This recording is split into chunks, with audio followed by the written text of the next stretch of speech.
I'm gonna show you how to take a gun out of somebody's hand. Little devil on my shoulder says, kill him.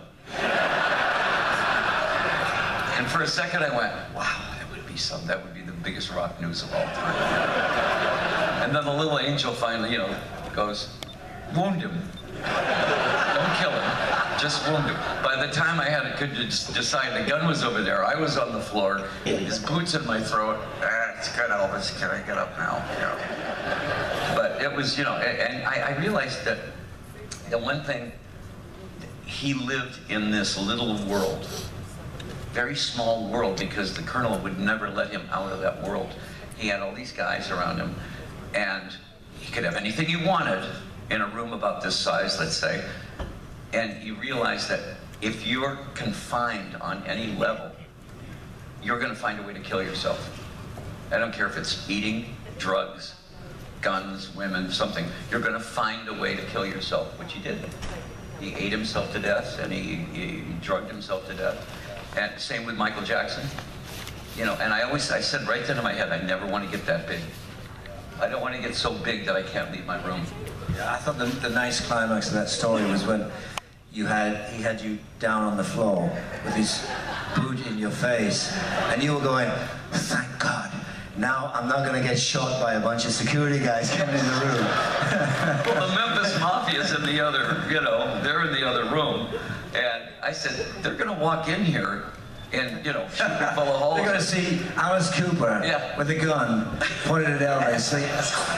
No, but apparently he does this all the time, so it wasn't like a first-time thing. If you would have been there, you would have been. But Elvis was great, though. I mean, he was Elvis. He had a great sense of humor. He had a great deprivation. He could make fun of himself.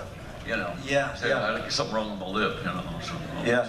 Well, it's interesting. My manager went to see him once, and he got his autograph for me and brought it back. And on the autograph, it says, "Take time to live."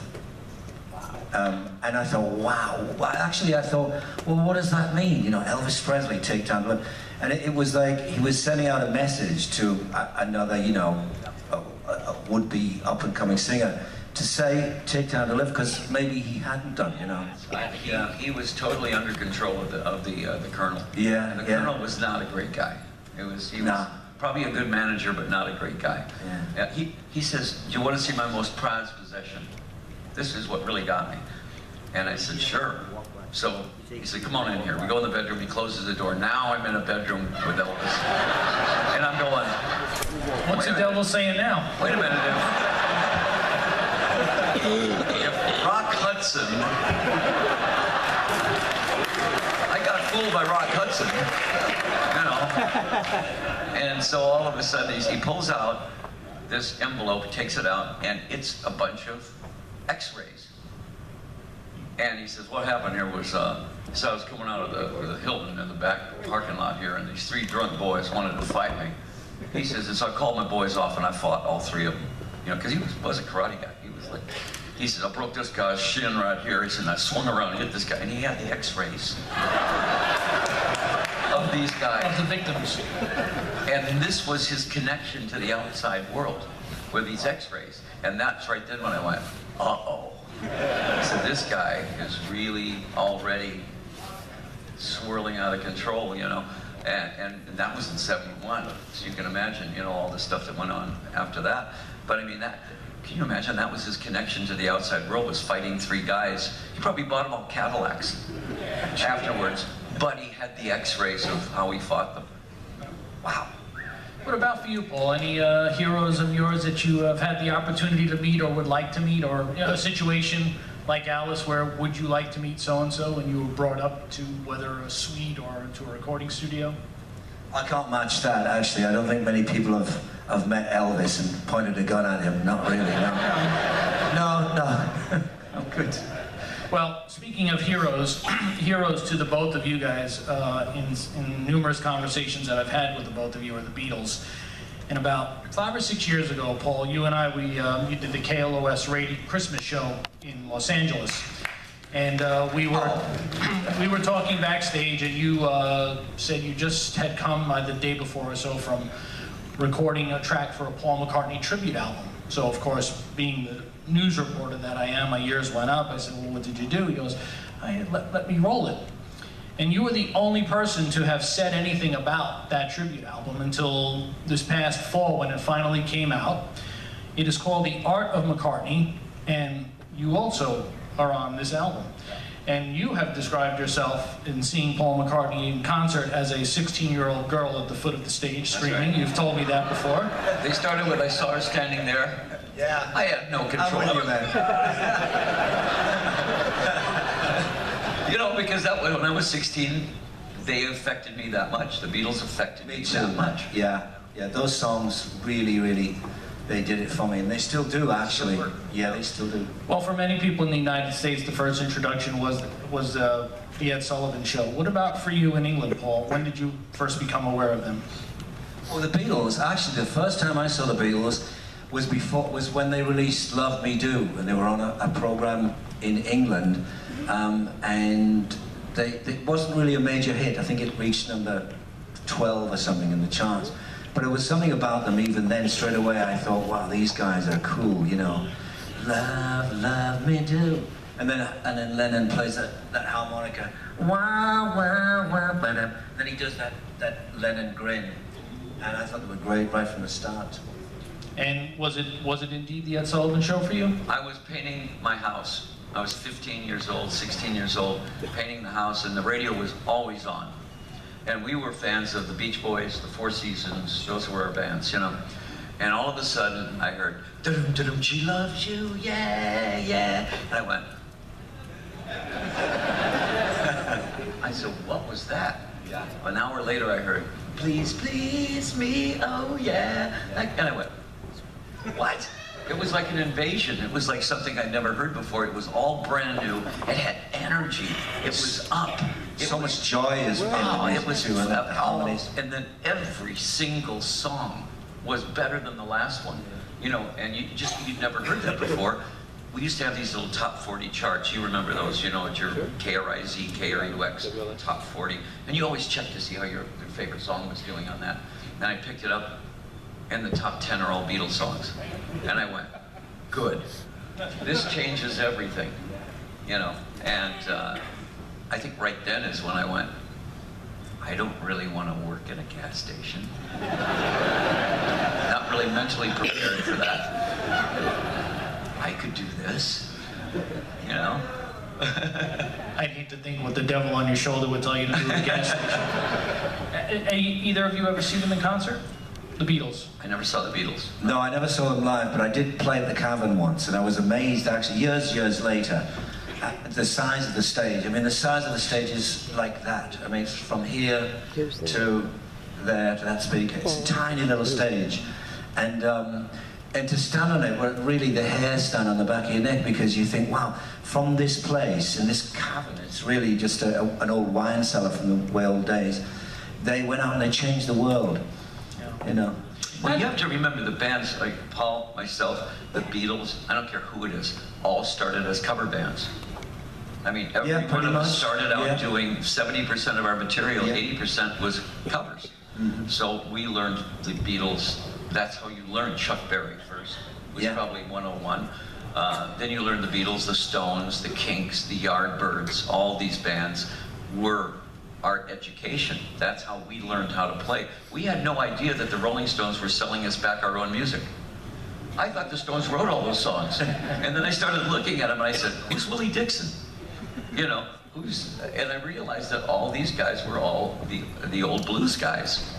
Started education. Yeah, but that's how we learned how to play. You never think of the Beatles as being a cover band, but almost all their songs, just Dizzy Miss Lizzy, Roll Over Beethoven, all that stuff. They did a lot of Chuck Berry. Same with the Stones, a lot of Chuck Berry.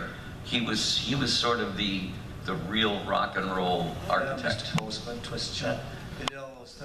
They sort of they percolated in Germany, really, didn't they? They were there in Hamburg and Frankfurt. That's right. Yeah. And they slept in a cinema behind the screen with the movie still going on. And That's amazing to think about. That everybody has humble beginnings when it comes to rock and roll. Yeah, well, exactly. And I'd be quite a thrill to be asked to be part of that tribute album, though, Art of McCartney, and you doing "Let Me Roll It." Was that your choice, or? Oh yeah. They asked me which song I'd like to do, and I said, wow. I've always loved that song. It's like a Beatles song, you know. I mean, I can't tell you how I feel. My heart is like a wheel. Let me roll it. I just thought that was just such a really good song. Yeah. Well, I got there and they said Eleanor Rigby, and I went. That's a song you don't mess around with. You know, I mean, you got Michelle Yesterday. I figured they were going to give me like Drive My Car, or a rocker, Slow Down or something. And I go, Eleanor Rigby? You're talking to me? But, then you had to do it as close as you could. I did it as close as I could to the way, that they would have done it. And then I got to do Smile Away, which was a little bit more of a rocker for me. But Eleanor Rigby's and I forgot about that. It was 3 years ago, wasn't it? Wasn't it 2 years ago? A while ago, yeah. Well, yeah, Paul started doing it at least 5 or 6 years ago. Yeah, and so I forgot all about it. I figured, well, they heard my version, threw it out, and the record's going to come out, and I won't be on it, but nobody will know. And then it came out. And it was all, again, all of our friends are on that record. Yeah. Everybody we know is on that record. Yeah, well, it's Billy Joel. For those of you who don't know about this album, real quick, Billy Joel, Bob Dylan, Steve Miller, Brian Wilson, Smokey Robinson, B.B. King. I mean, the list goes on and on. It's all A+ The Bob players. Dylan thing. What song did he do? He did something off of Hell. Things We Said Today, Yeah. I think he did, yeah. You say you love me, and I never knew. That's an interesting take on that. But he's Bob Dylan, and still made it work, right?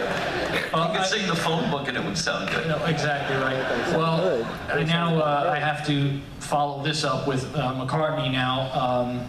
You recorded with him last year. Yeah. And again, just a blurb went out there. Joe Perry, you, Johnny Depp was involved, Paul McCartney. Just a blurb. Joe Perry said, recorded with Paul McCartney and Alice Cooper the other day, but really can't say much. So this past December, I get a call to go up to Paul's office, McCartney, to do an interview with him. So I had to find out. And he goes, well, I don't know if I'm supposed to say anything, but he did. So, can you tell us any further? He did tell me that you recorded a version of Bad Fingers Come and Get It, which Paul wrote.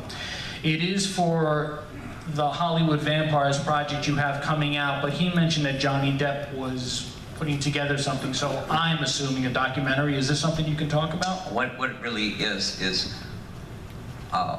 we wanted to do a tribute to all of our dead drunk friends, and when we started counting up the guys that we used to drink with, they were all dead, and we said, well, let's do an album for Jim Morrison, Jimi Hendrix, John Lennon, Keith Moon, T-Rex, Harry Nilsson, all these guys, and we started, Johnny and I just said, well, and Joe Perry said, well, I'll be on it, and McCartney showed up. I'm sitting there one day, McCartney's at the piano, and I went, we were looking at each other, all the guys in the band going. You didn't scream like a 16-year-old girl. And he's sitting there and he's playing, and he says, okay, so you take the high harmony, I'll do this, and I'm going. Because honestly, that's the guy. That's the Beatle, And at the end of the session, he goes, you want me to play bass on this? I said, no, Paul, we have a better bass player than you. Yeah, I want you to play bass on this. And so you'll totally understand this. He goes over and opens up the case, and the bass is in there, the Hofner left-handed bass. And it was like a scene in Indiana Jones. We were, I thought our faces were gonna melt because it had its own light source. Johnny Depp and myself and Joe Perry were going, he goes, it's a piece of wood. And he just does. But I mean, you have to understand one thing about Paul McCartney is he's just a band guy. If he were here, he'd be in any band. He could jump up and play with any band here because he loves being in a band. He just loves, he'd be in a pub band. If he wasn't in the Beatles, he'd be playing in a pub band. You know, he just loves to play. And that's what I picked up from him. His music is everything to him. You know, and like I said, that's his life, is music. So sitting down at the piano with these guys, he'd sit down at the piano with anybody that could play. And that's him. You know, he's one of the most real guys I've ever met in my life. And so that will be part of the album, which...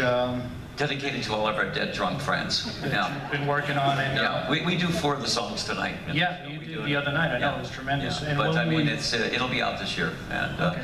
It's not my album, it's Hollywood Vampires' album. You know, we had a drinking club called the Hollywood Vampires. You would have certainly been invited. Way back. Yeah. Good thing you weren't. It was at the Rainbow Club in LA. Yeah. 20 survived. 27? Sorry, time's up. Ow. But it was like a drinking club that everybody went there every single night. Bernie Taupin was there every night. Mickey Dolenz was there. It was just the weirdest mix of people. You know, and we would sit there and wait to see what Keith Moon was going to wear. You know, one night he'd be the Queen of England. He'd come in. One night he'd be Hitler, and one night he came in as a total French maid. Hello, I will dust this place down. Well, we'll look forward to that album. And speaking of covering other people's material, are you familiar, Paul, the album that he put out last year, the Royal Sessions? Yes, we play it. I play it. This album received such tremendous critical praise. The concert that Paul put on, we were fortunate. He did one in New York, one in London at the Albert Hall. Talk a little bit about that now that it's all kind of soaked in, that whole experience for you on doing the Royal Sessions, you know, doing songs like Thank You and I've Been Loving You Too Long, Any Old Way, I Can't Stand the Rain. Now that, you know, it's been out there and just kind of reflecting back on the whole project. Well, you know, when I was a kid, we talked about the early influences and stuff like that.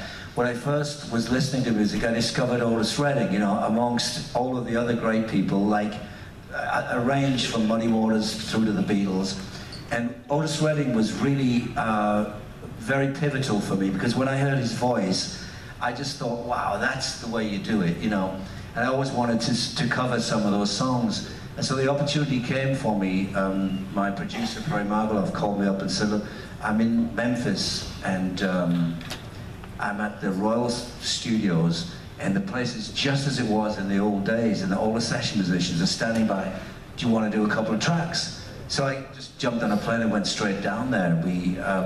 We did about, we started off with That's How Strong My Love Is. I was really actually quite nervous, you know, because these cats were really the business, you know, the Reverend Charles Hodges, those great musicians. And it just went from there. It just kind of, it grew, and I stayed, and we did a whole album, and it was a great experience. And all the proceeds, listen to this, all the proceeds from the sale of this album are going to the Stax Music Academy in Memphis. I mean, that's just a generous, wonderful thing to do. You know, that's where it came from. I was so glad. We were going to the studio one day, and it's the Royal Studios is kind of in the ghetto land now, you know. I mean, it's like a beacon of light in the middle of this kind of area with all these derelict buildings and things. We're driving there every day from our nice hotel, and we're thinking, wow, we got so much from this music, and here we are, in a way, we're kind of taking again, you know. So we said, well, what can we do? And we just looked at each other and said, let's just give it all back. And you know, Stax was kind of the obvious place. It's not a working studio anymore. It's more of a museum, etc. You know, although they are going to change that, I hear. They're going to have a recording studio there. So that's what we did, and it's great. We enjoyed doing that. And the New York show was filmed for PBS, so for those, you may catch it during one of the pledge months and stuff. Great stuff, really. But that's like Detroit. That's like Detroit, though. You know, Detroit had Motown. Yeah, and true. Motown, Detroit is just, you know, still, that's hometown for me. Oh yeah, I mean, I love what came out of Detroit. I found it was a smoother kind of soul, though, but it was still great. In Memphis, it was really a kind of mom and pop operation. Yeah. You know what I mean? I found it grittier, and I sort of liked that. Yeah, and probably no overdubbing. It was probably you know. Yeah. It was probably just like live in the studio. Well, those guys taught us how to record, you know, because we thought, well, how are they doing this? Well, they're just going in the studio, getting a sound, and playing and capturing it live. Yeah. That's what we'll do. Yeah. You know, it works. That's what the guys in Detroit, I mean, if you went to Detroit in the 70s, it was the same guys that did all those early recordings, you know, and they were the rhythm section. Yeah.